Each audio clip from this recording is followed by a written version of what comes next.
Hey, welcome to the Influencer Sessions. I am your host, Jesse Cole.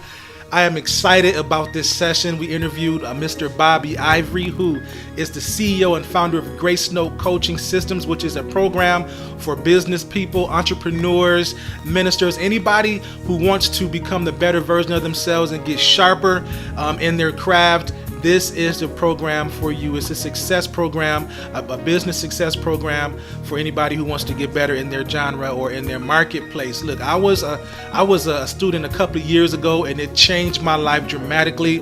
The disciplines that I learned, the principles that I learned, I'm still using some of those principles and disciplines today in my business. And so I just wanted to share him with you.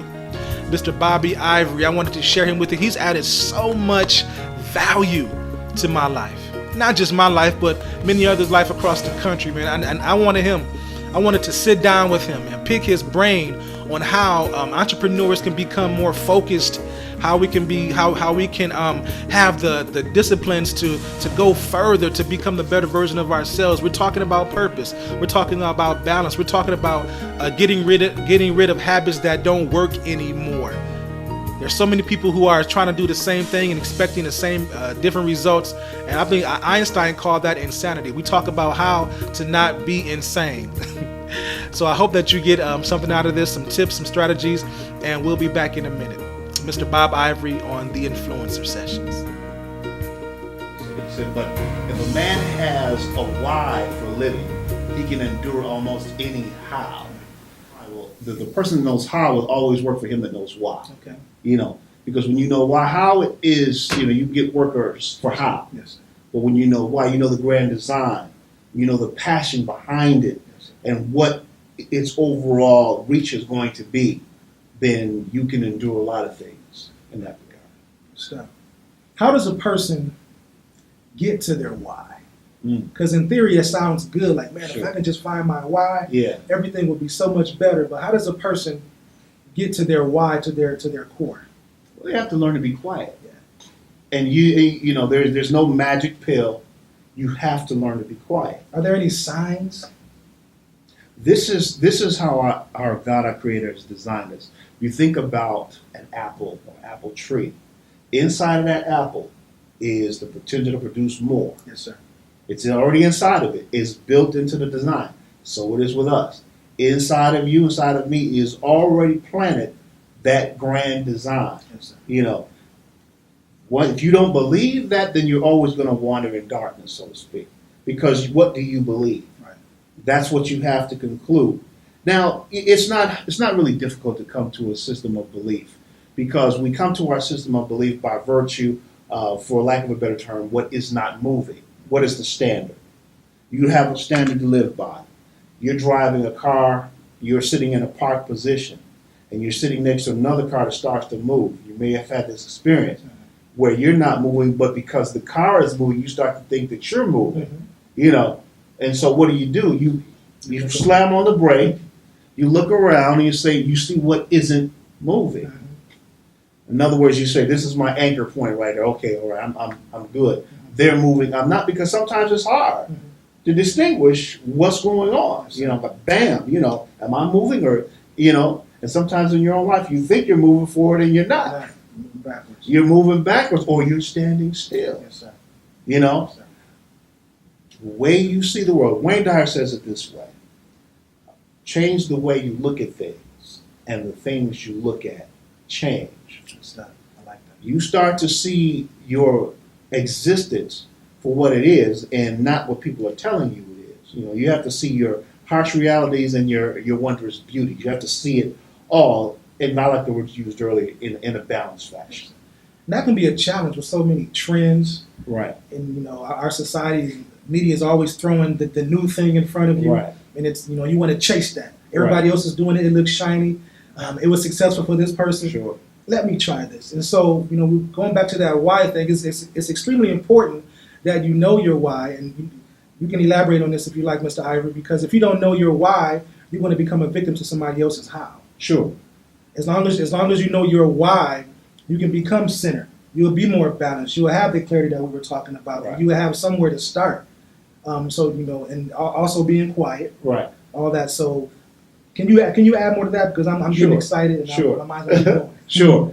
Well, and don't lose your thought, because if without a spiritual center, you can forget about it. Because, in other words, there was a time, and of course that's really shifting now, because it's getting harder and harder to sustain the theory of evolution. Why is that? It's becoming harder to sustain because people are realizing that they see design everywhere. In other words, nobody, you go to a fine restaurant and you get this meal that's presented before you. You don't see it prepared, but you know that it didn't prepare itself. And to say that there is no chef is ridiculous. Yes, sir. But yet that's exactly what the theory of evolution and the proponents of it are proposing, that life just exploded into existence, without any design, without any forethought, without any design whatsoever. It just boom.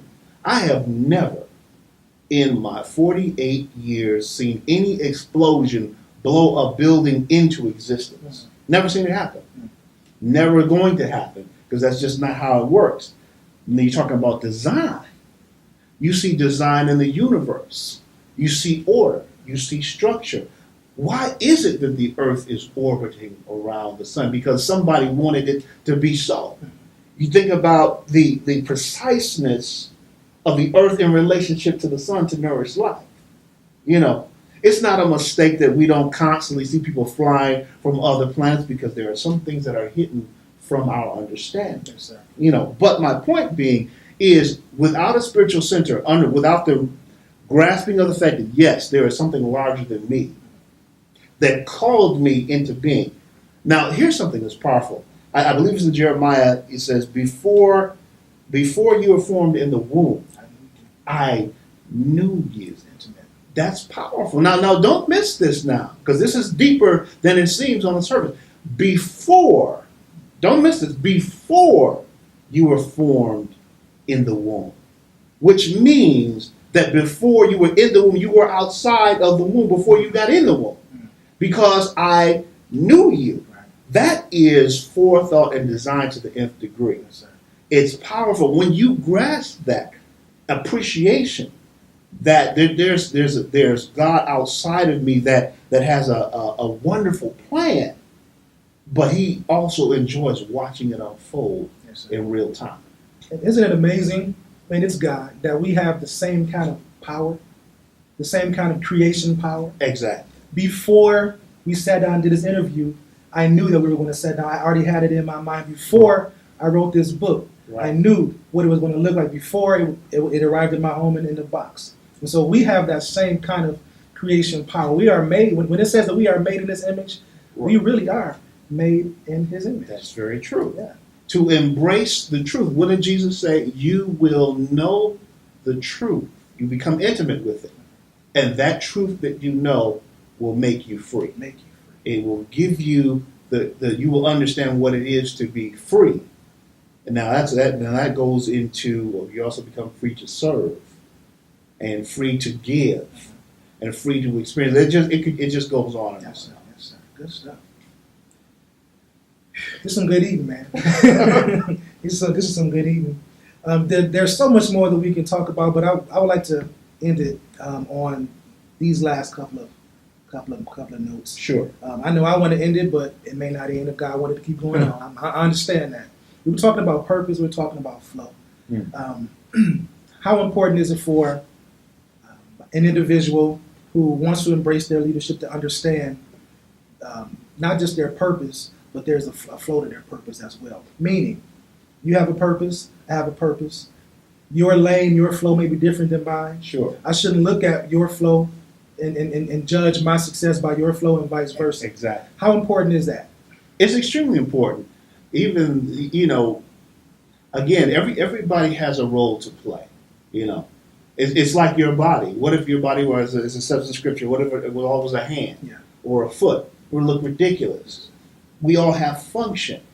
And when I can appreciate your function, we are also created to be interdependent. No man is an island entire of himself. We all are created for interdependence and ultimate complete dependence on God, our Creator. Yes, He empowered us and gave us His likeness, but our dependency, that reliance is always there. Yes, sir. And with that understanding, that really should help you to shape your life. But I can't get away from the importance of learning to still your spirit. And even the kind of music you listen to. Everything comes to bear. I don't listen to, even to a lot of gospel music. I can't listen to a lot of it because a lot of it has a lot of pounding, pulsing beats. And I need clear. There's a time and place for everything under the sun. Yes, sir. You want to celebrate, great, turn up. But some people just constantly, that's all they do, is listen to music. That is a bad practice. Information, what is it you don't know?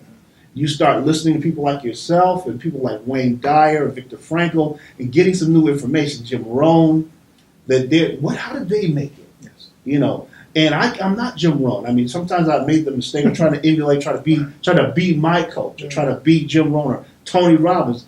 They are who they are. Les Brown, they are who they are. Yes, but what do I have to bring in? What people ask the question, well, what's the meaning of my life? What's my purpose? Mm-hmm. But I would say that life would ask the question of you is, what are you here to give?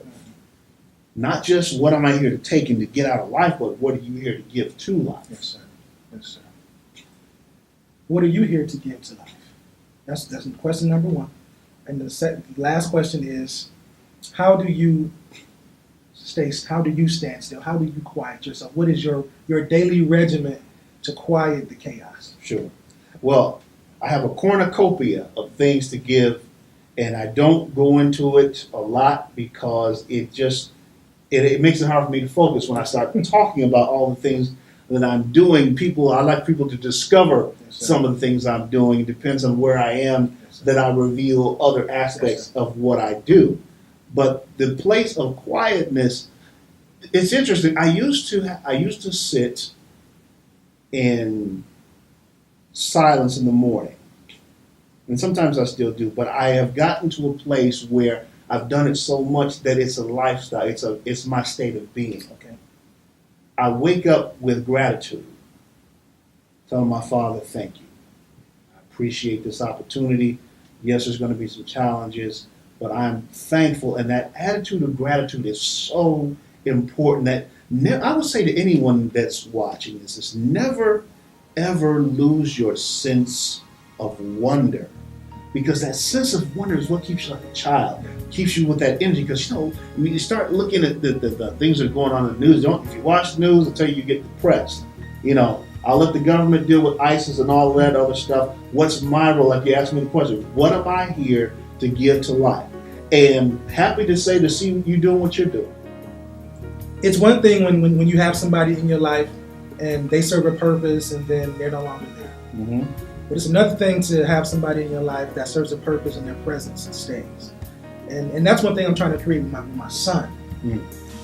In the event that something happens to me, God takes me away, or my day comes, I want him to still feel my presence. And so I can honestly say that no matter what I do and everything that I do, that I can still feel your presence and the principles that you taught me as far as the meditation that you were talking about, I still do that. The journaling that you were talking about, I did it before I met you, but now I'm doing it even more. That's how this book came about. I was writing this book when I was in your coaching class. I didn't even know I was writing this book. This comes from some of the journals that I wrote. Wow. And so I really appreciate and I honor you, not just as a man or a brother in Christ, but as a professional. Wow, that was some great information, wasn't it? Some great content. I didn't even want to stop. You saw me getting excited, and we're going to have him back again. I really hope that you got something out of that interview. Go back and watch it again over and over and over again until you just get full of information and full of principles and disciplines that's going to just propel you to the next level. Thank you for watching the Influencer Session. See you next time. And remember that what you want to become depends on your willingness to become it. Have a great day.